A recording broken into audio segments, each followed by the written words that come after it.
Bonjour à tous.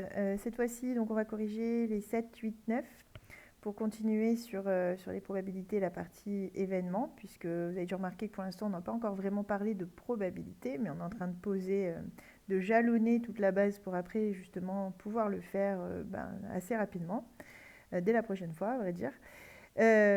Donc, le 7, le 8 et le 9. Alors, vous avez dû voir que on est monté un petit peu en gamme dans les exercices, c'est-à-dire que peut-être qu'il y a certaines questions qui vous ont paru bizarres ou des choses qui vous ont freiné. Bon, c'est pas grave, on va détailler. Ça devrait être bon cette fois. Et si c'est pas le cas, comme toujours, n'hésitez pas à le dire plutôt que de rester avec votre incompréhension et après avoir des soucis quand vous êtes seul devant votre feuille. Alors, donc exercice 7, justement. Qu'est-ce qu'on vous disait? On vous disait, on a 3 cartes. Il y en a une où il y a écrit M, une O, une T. Bon, dans chaque cas, déterminez combien d'éléments possède l'univers de l'expérience aléatoire décrite. Donc en gros, on vous demande de donner le nombre d'issues de l'expérience qu'on considère. Et à chaque fois, ce n'est pas la même expérience, justement.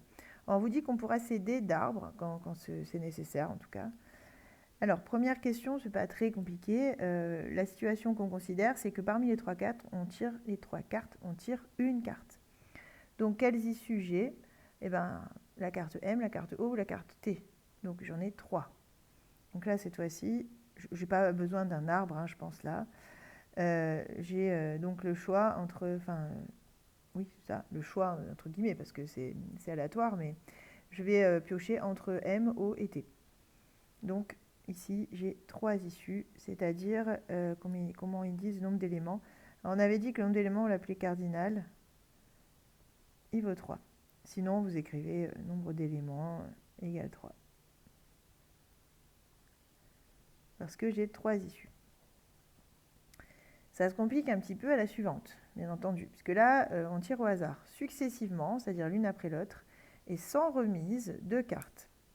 Ça veut dire que pour le premier tirage, il y a les 3 cartes, et pour le deuxième tirage, il n'y en aura plus que 2, puisqu'on ne remet pas. Sans remise, ça veut dire qu'on ne remet pas la carte qu'on a déjà tirée. Alors, là, pour le coup, on va faire un petit arbre, puisqu'on nous engage à le faire, donc on va jouer le jeu. On pourrait le faire sans arbre, mais c'est aussi l'occasion de commencer à travailler avec les arbres de façon un peu plus régulière. Alors là, ce que je viens de faire, c'est donc mes possibilités pour mon premier tirage. Donc en effet, ça, je pense que vous êtes tous d'accord, je tire la première carte, j'ai le choix entre M, O et T. Maintenant, je vais tirer une autre carte. Si j'ai déjà eu M, il reste O et T, parce que je rappelle qu'on est sans remise. Ça veut dire que la carte, je la garde dans la main et j'en tire une autre. Donc si j'ai déjà tiré M, je ne peux pas retrouver M encore. Là, pareil, si j'ai déjà tiré O, il va rester M et T. Si j'ai déjà tiré T, il va rester O et M. Voilà. Donc au final, quelle possibilité je vais avoir? Eh bien, si j'ai pris M et puis O, j'aurai MO, après MT, etc. Donc c'est en ça qu'ils vous disent que vous pouvez utiliser un arbre, c'est pour faire ce genre de choses.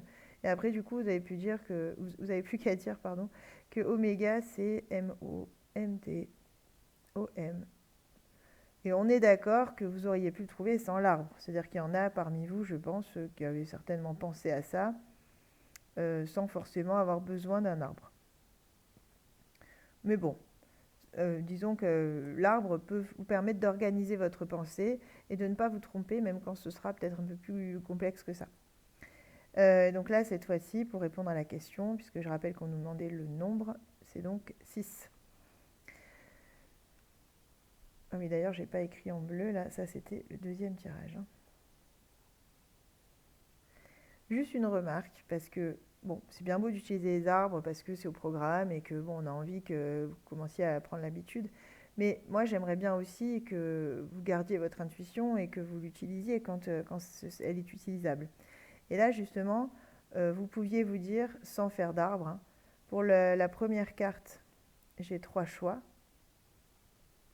3 possibilités, disons. Pour la deuxième carte, je n'en ai plus que 2, puisque j'en ai un qui a déjà été pris au premier tirage. Et donc, en tout, j'ai bien 3 fois 2 possibilités. Donc 6 issues.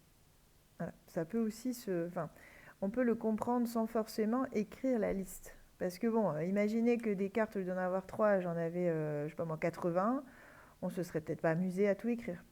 Donc il faut quand même commencer aussi, en même temps, parallèlement aux arbres et tout ça, à, développer une certaine intuition. Bon là d'ailleurs c'est plus qu'une intuition, c'est un calcul hein, quand même, il y a quelque chose derrière. En tout cas un certain recul peut-être plutôt, qui vous permettent des fois de répondre très simplement, sans forcément avoir une technique. Parce que justement tout ce qui est probabilité, tout ce qui est ce qu'on appelle le dénombrement, c'est-à-dire compter les issues, il n'y a pas toujours une technique, ou en tout cas on peut pas forcément, enfin il y en a une, mais on ne peut pas forcément apprendre les techniques pour toutes les situations possibles. Voilà. Donc essayez, quand ça se présente de façon adaptée, disons, de ne pas oublier votre partie intuitive, votre compréhension sans technique en fait. Je ne sais pas si vous comprenez ce que je veux dire, mais... Donc je continue. Le 3, hein, cette fois-ci on fait... pardon, j'ai pris du rouge, bon, pas grave. Le 3, cette fois-ci, donc on tire aussi 2 fois, sauf que cette fois-ci, on remet la carte. Donc ça veut dire que concrètement, pour mon premier tirage, j'ai toujours mes 3 possibilités, ça n'a pas changé. Mais pour le deuxième tirage, comme je vais remettre, c'est-à-dire que je prends une carte, je retiens ce qu'il y avait écrit dessus et je remets la carte dans le paquet. Donc ça veut dire que, en fait, la fois d'après, j'en ai encore 3. Tout a été remis à 0. Et donc automatiquement, ça va donner plus de possibilités puisque notamment, je vais avoir les répétitions en plus. C'est-à-dire que cette fois-ci, la lettre M, je vais pouvoir la tirer 2 fois puisque j'aurai remis la lettre M même si je la tire la première fois. Donc justement, si j'écris toutes les issues, là je vais avoir, alors je vais peut-être pas les écrire 2 fois, mais bon, ça j'enlève. Vous voyez, ici c'est donc MM, MO, bon, etc. Et donc si j'écris l'univers, je vais avoir MM, MO, MT, tous ceux qui commencent par M, ensuite tous ceux qui commencent par O.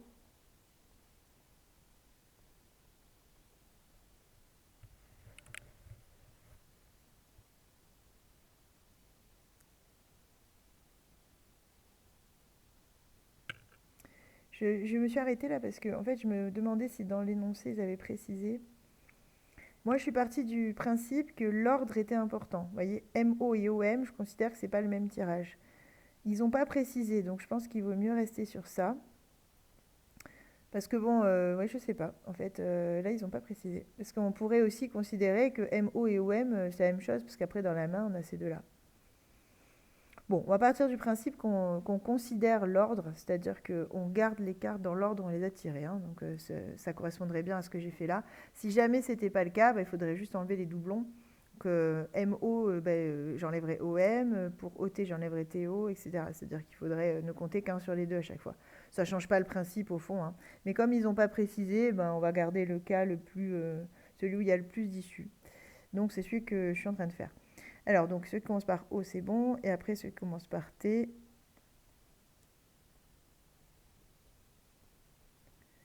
Donc là, j'en ai 9. 9 éléments.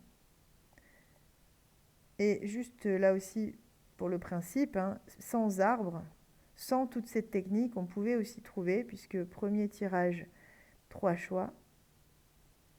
Second tirage, 3 choix. Et donc, en effet, 3 x 3, 9. Pas forcément besoin d'arbres. Voilà. On le voit aussi dans les arbres, hein, ce que j'écris là d'ailleurs, parce que vous voyez qu'ici vous avez 3 branches et chacune des branches donne naissance à 3 branches. Donc ça fait bien 3 x 3 aussi. Et tout à l'heure, même principe, 3 branches qui donnaient naissance à 2 branches, donc 3 x 2. Voilà. Il y a plein de façons de voir les choses. Hein. Essayez juste d'acquérir bien un sens logique, mais sinon après, vous avez plusieurs manières de le justifier. Alors, le 8. Donc, le 8, c'est l'histoire du digicode. Je vais le faire en noir. Allez. Donc on vous dit le digicode d'une porte d'entrée est composé de 4 chiffres allant de 0 à 9, bon, assez classique. On saisit au hasard un code à 4 chiffres sur ce digicode. Combien d'issues possède cette expérience?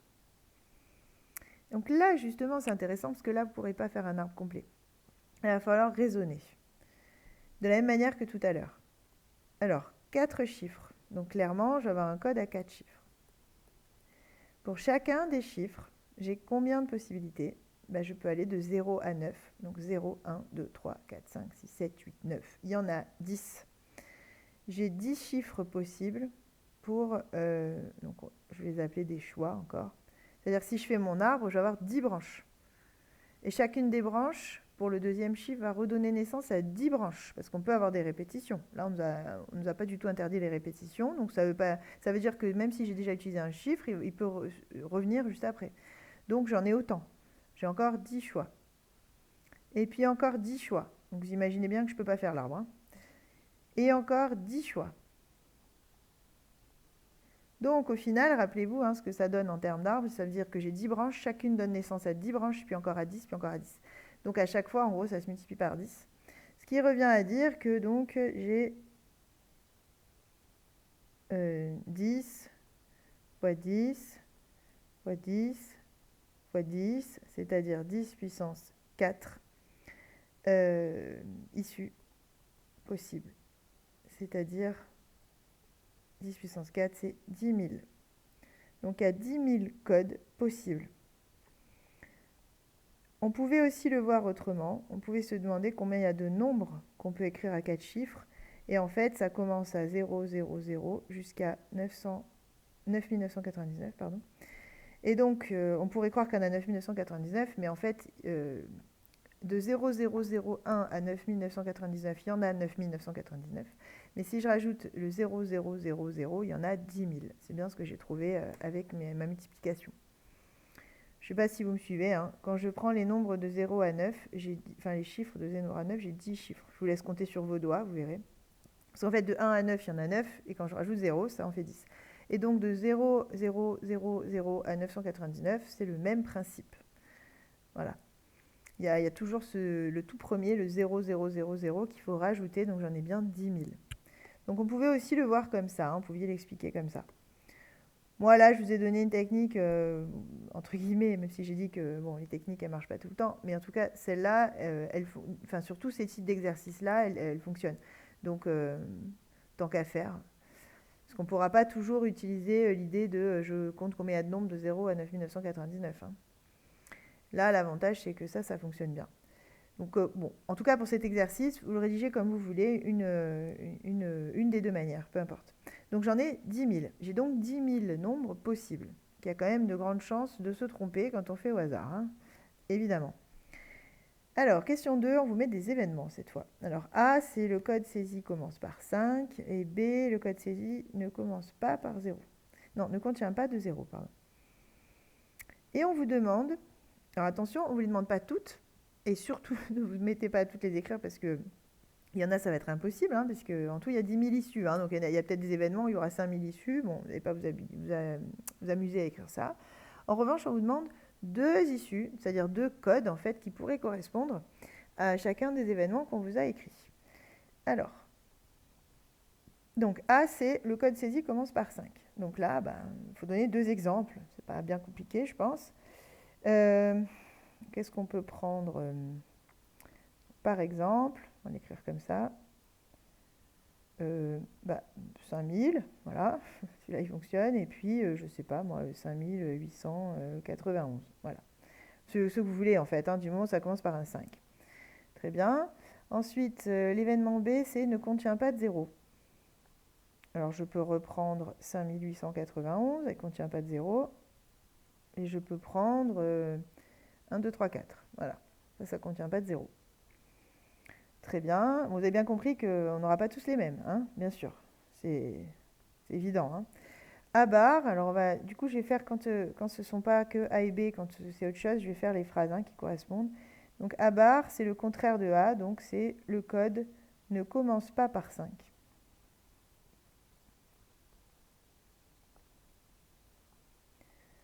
Donc, par exemple, 1, 2, 3, 4. Ou un deuxième, je sais pas moi, allez, 9999. Voilà. Ça, ce sont bien 2 codes qui sont dans A bar. B bar, le contraire de ne contient pas de 0, c'est justement le code contient au moins un 0. Hein, le contraire de aucun, c'est au moins 1. C'est pas que des zéros non plus, hein, attention. Hein. Ne pas être,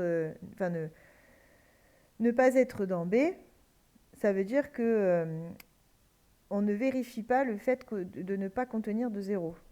Mais quand on contient un seul 0, on est déjà dans ce cas-là. Hein. Quand on contient un seul 0, on n'est pas dans B, donc on est bien dans B bar. Donc c'est au moins un 0. Par exemple, qu'est-ce que j'ai qui contient un 0 ? Au moins, alors je peux prendre 5000, lui en contient carrément 3, ou, je sais pas, 1034. Voilà, lui contient un 0. Donc ces deux-là, ils sont dans B bar, puisqu'ils ne sont pas dans B. B bar, rappelez-vous, c'est tout ce qui n'est pas dans B.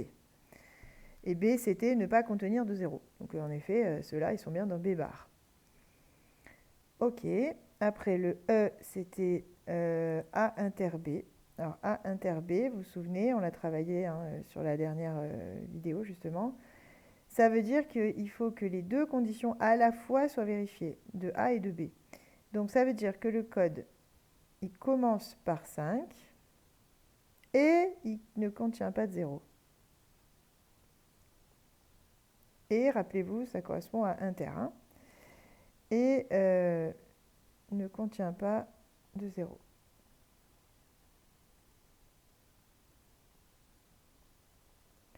Alors, qu'est-ce que je vais trouver là-dedans ? Eh bien, par exemple, 5891, qu'on avait tout à l'heure, par exemple, il commence bien par un 5 et il ne contient pas de 0. Ou, qu'est-ce que je peux prendre ? Il faut que ça commence par un 5. 5442. Voilà.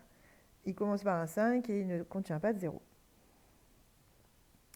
Ensuite, le F, c'était A union B. Donc A union B, c'est, rappelez-vous, le union, je vous avais dit de vous rappeler, comme c'est un U, ça peut vous faire penser au OU, justement, c'est OU. Le code commence par 5, OU, ne contient pas de 0. Donc là, on va accepter finalement tous ceux qui sont dans A, dans B ou dans A inter B. Donc, par exemple, hein, je peux aller chercher ceux qui sont dans A, qu'on avait mis dans A tout à l'heure, donc 5000, 5891, 1234 qui était dans B. Voilà, dans A inter B, on avait aussi 5442. Donc ces nombres-là, soit ils commencent par 5, soit ils contiennent...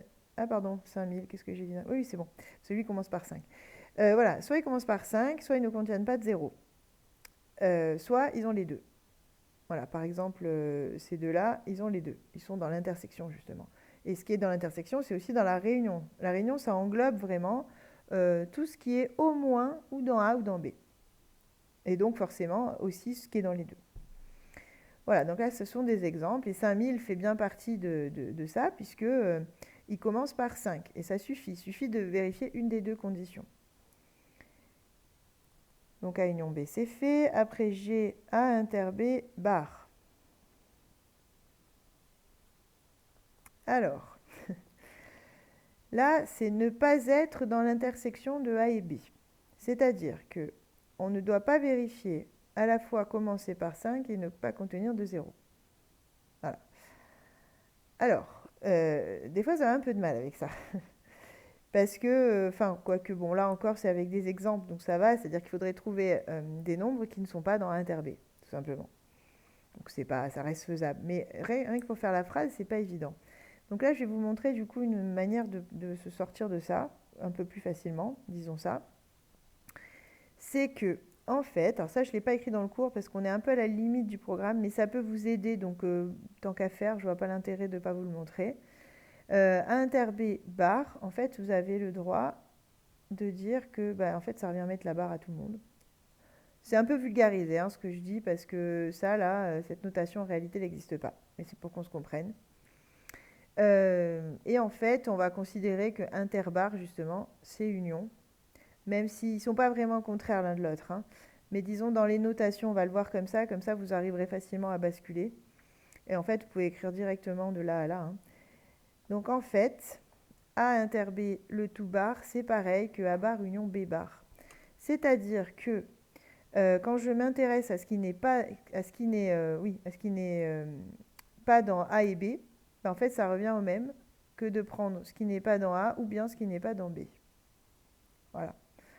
Donc là, concrètement, qu'est-ce que ça veut dire? Ça veut dire que si je ne prends pas un code qui commence par 5 et qui ne contient pas de 0, ben, ça revient au même que de prendre un code qui ne commence pas par 5, parce que bah, déjà, s'il ne commence pas par 5, il n'est pas dans l'intersection, ou bien un code qui contient un 0, puisque s'il contient un 0, il n'est pas dans l'intersection non plus, donc il est bien dans A inter B bar. Voilà. Et éventuellement, un truc qui ne vérifierait aucune des deux conditions. Donc en effet, c'est bien la même chose. Et ça, c'est plus facile à décrire, puisque bah, là, je peux faire une phrase assez facilement. Je peux dire le code ne commence pas par 5, ou, après, du coup, je reviens à du classique avec mon ou, B bar, c'est le contraire de ne contient pas 0, donc c'est contient 0. Voilà, donc là, par exemple, qu'est-ce que je peux prendre qui ne commence pas? Donc tout ce qui est dans A bar ou dans B bar, ça fonctionne, hein. Donc je vais prendre ce qu'on avait pris tout à l'heure, 1, 2, 3, 4, 9, 9, 9, 9. B bar, on avait pris 5000, 1034. Voilà, tout ça, ça fonctionne. Donc en effet, 1234, il ne commence pas par 5, donc il est bien dedans. Parce que là, c'est un ou, hein, donc il n'y a pas besoin de vérifier les deux conditions. Une seule suffit. 9999 commence pas par 5, donc c'est bon. 5000, il contient un 0, donc il est bien dans, il est dans B bar, donc il est dans A bar union B bar. 1034, il contient un 0, bon, etc. Voilà, donc essayez de retenir hein, que justement, ne pas être dans l'intersection, ça revient au même qu'être dans la réunion de A bar ou de B bar. Bon, j'espère que ça va, ça. Je n'ai pas non plus envie d'en parler pendant un quart d'heure, mais bon, n'hésitez pas, hein, ce genre de choses, là, c'est un petit peu technique parfois. Alors justement, on a encore un exemple, ça va nous permettre d'approfondir. Il y avait aussi... Ah, en fait, je suis en train de voir que j'ai fait le H. Désolée. Bon, c'est pas grave, au moins c'est fait. J'ai mis les pieds dans le plat, voilà. Et le G, en fait, était un petit peu plus abordable. Donc le G, justement, comme la barre, elle n'est pas sur l'inter, ça pose pas problème. Quand les barres, elles sont que sur les événements, ça vous empêche pas de faire des phrases, hein, donc il n'y a pas de souci. Enfin, ça complique pas tellement les choses. Donc là, bah, ça veut dire que si je mets un « et » à la place d'intersection, eh bien, je peux faire ma phrase assez facilement. A bar, c'est le code ne commence pas par 5.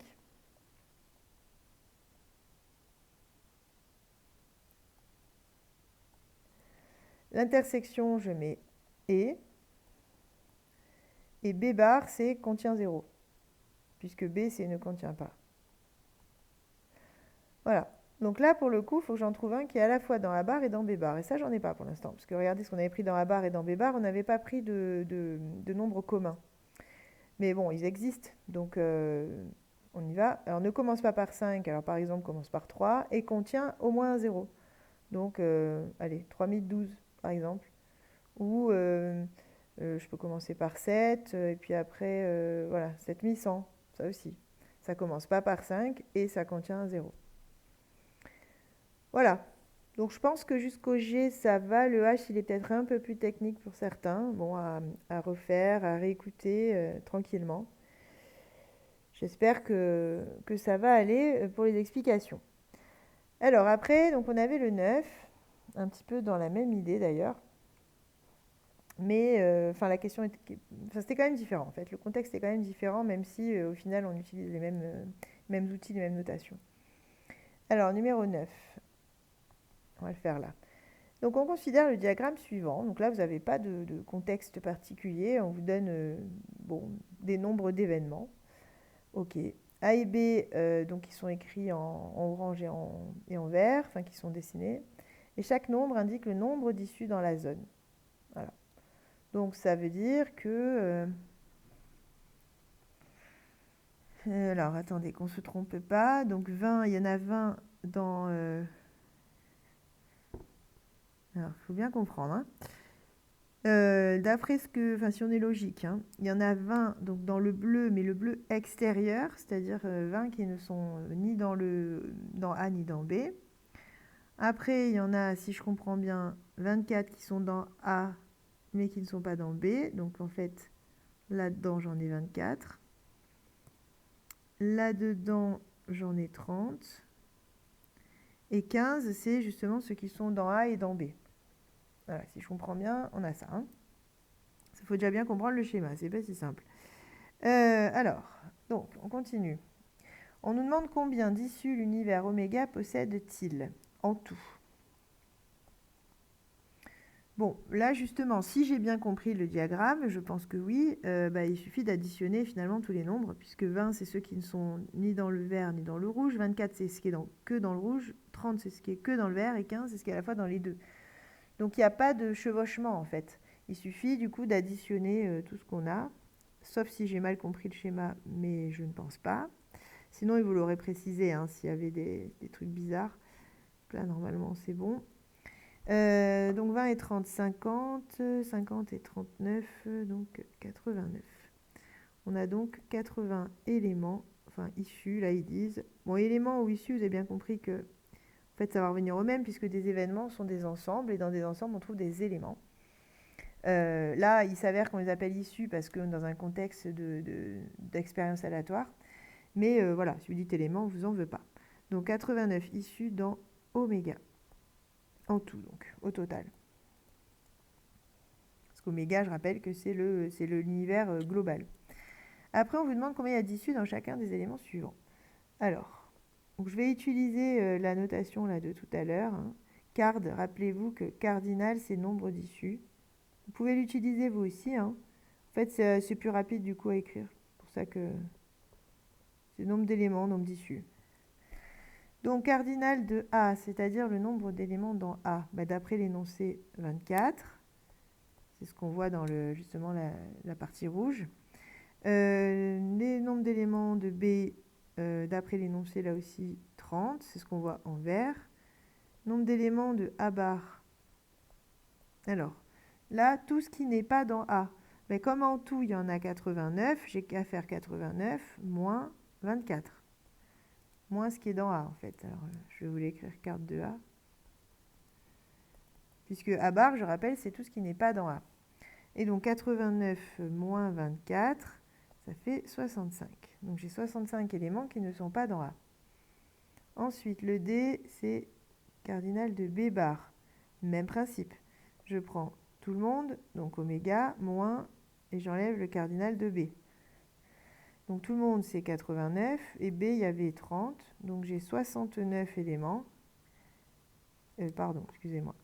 Je me disais en l'écrivant que j'ai dit une bêtise. 59 éléments qui ne sont pas dans B. Ensuite, pour E, A inter B, cardinal de A inter B. Alors ça, c'est écrit dans l'énoncé. C'est ce qui est, justement, c'est là où ça se chevauche.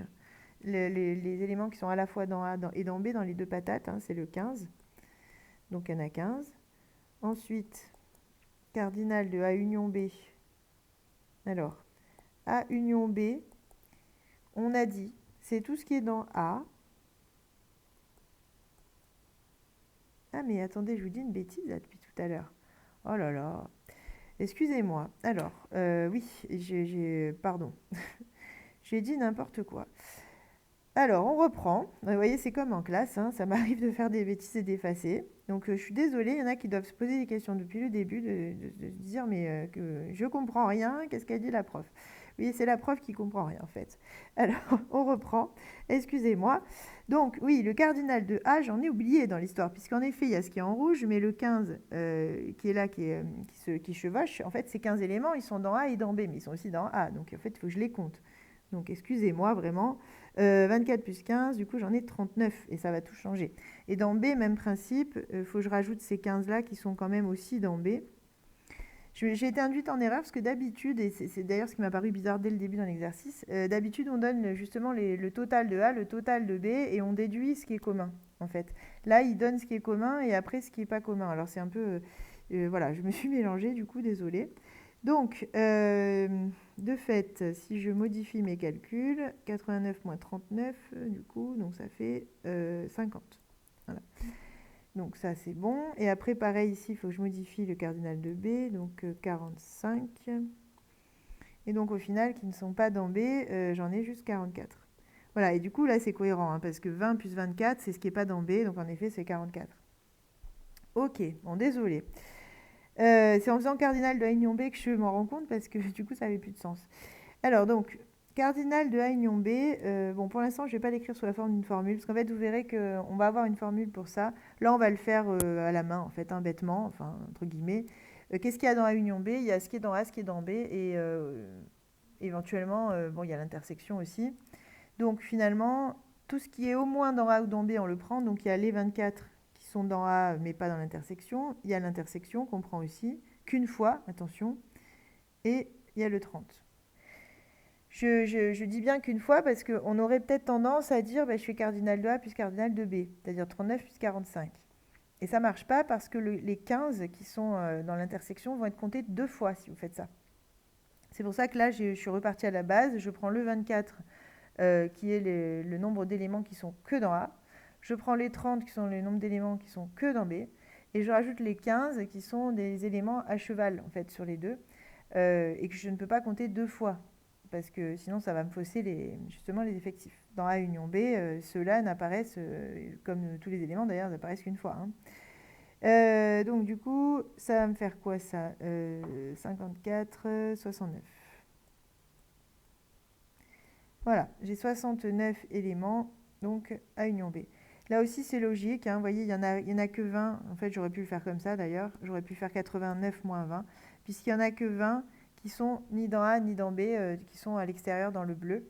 Donc, j'aurais pu faire 89 moins 20 aussi. C'est cohérent. Ça fait bien 69. Et donc, après, G. Alors, G, c'est cardinal de A inter B bar. Donc là, on veut tout ce qui n'est pas dans A inter B. Bon, ben, inter B, c'est 15. Donc, ben, on n'a qu'à faire 89 moins cardinal de A inter B. Autrement dit, 89 moins 15. Donc, 74. Donc, 74 qui ne sont pas dans l'intersection.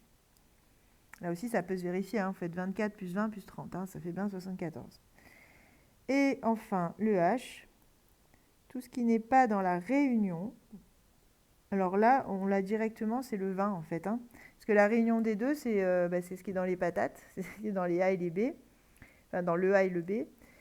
Du coup, tout ce qui n'est pas dedans, c'est ce qui est dans le bleu, donc c'est 20. Voilà. Il suffit de comprendre ce qu'on nous demande là. Sinon, vous pouvez aussi faire 89 moins cardinal de A union B, comme A union B, vous l'avez déjà. Ça fait donc 89 moins 69, et ça fait donc bien 20. Voilà, c'est une autre manière de voir les choses. Mais celui-là, il n'y avait pas besoin normalement de se triturer la cervelle. Voilà, donc ce que ça donne. Alors le numéro 9, il est un peu plus technique parce qu'on n'a pas c'est pas associé à un sens concret. En fait, on n'a pas d'expérience qui va avec. Et donc, c'est vraiment purement abstrait. Et donc, certains n'aiment pas des masses. En même temps, c'est quand même assez visuel avec le schéma. Là, bon, il ne faut pas faire comme moi et écrire des bêtises. Mais à part ça, si vous ne tombez pas dans justement le petit piège dans lequel je suis tombée moi, a priori, c'est pas non plus insurmontable hein, comme exercice. Surtout après qu'on vous expliquait. J'espère que là, maintenant, ça va en tout cas. Voilà. Peut-être que certains étaient déroutés par l'énoncé parce que ce sont des énoncés dont vous n'avez pas l'habitude, hein, clairement. Donc voilà, ça peut être tout à fait normal. En revanche, après explication, normalement, vous devriez en tout cas comprendre l'essentiel. Mais bon, si ce n'est pas le cas, voilà, vous manifestez, bien entendu. Bon, j'espère que ça va aller. Je vous ai mis, si je me rappelle bien, encore 2 exercices hein, quand même sur ça, histoire de... Voilà, je vous avais mis encore le 10 et le 11, donc j'espère que vous y arrivez. 10 et 11. D'ailleurs, allez chercher la fiche actualisée, hein, parce qu'il n'y avait pas la deuxième page la dernière fois. Donc 10 et 11, c'est un petit peu encore les mêmes questions, mais avec d'autres types de supports. Enfin, vous allez voir. Je vous dis rien. Je vous laisse essayer, puis on en reparle de toute façon à la prochaine phase de correction. Allez, bon courage à tous. À très bientôt.